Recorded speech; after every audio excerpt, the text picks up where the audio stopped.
Magandang buhay sa inyong lahat na naman. At ito na naman ang inyong lingkod na hindi naglilingkod. At ngayong araw nga ay ako'y nagpagawa ng upuan ng aming tricycle. Dahil ang tagal ng sira ay ngayon lang napalitan. Dahil ngayon lang nagka-budget ang inyong lingkod. Dahil dyan, ito po, binidyokuhan ko pa ang paggawa ni tatay o ng tagagawa ng motor. Ayan po, panoodin nyo. At talaga namang mano-manong tinatanggal ni tatay ang cover.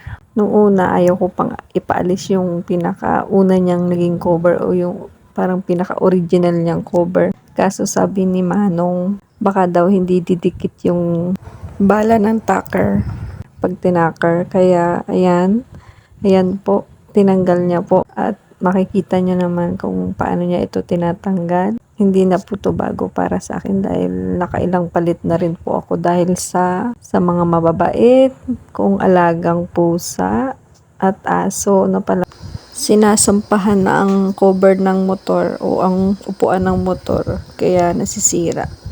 Ang inyong lingkod ay kahit kainit-init ay pinagtiyagaan ko talagang hintayin na mapalitan itong cover ng motor dahil marami rin silang ginagawa. Hinintay ko pang matapos si tatay sa pagkumpuni ng isang motor. Kaya ayan po. Ginawa na niya po ang cover ng motor ko.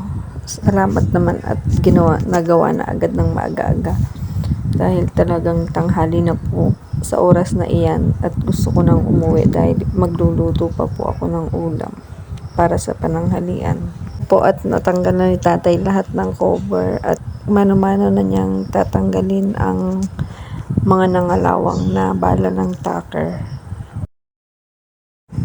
Mano-mano nang tinatanggal ni tatay ang bala ng tacker na nangalawang na. Kaya hanggang dito na lamang ang aking video dahil nalobat itong cellphone ko. Kaya pagpasensyahan nyo na kung hindi na nakita yung iba pang gagawin. Dahil nagmamadali rin ako dahil tanghali na. At ito naman ang naging resulta ng pagkakabit ng cover ng motor. Pagpasensya na at naalikabukan na dahil sa tinakip kong tuwalya. Bye-bye po.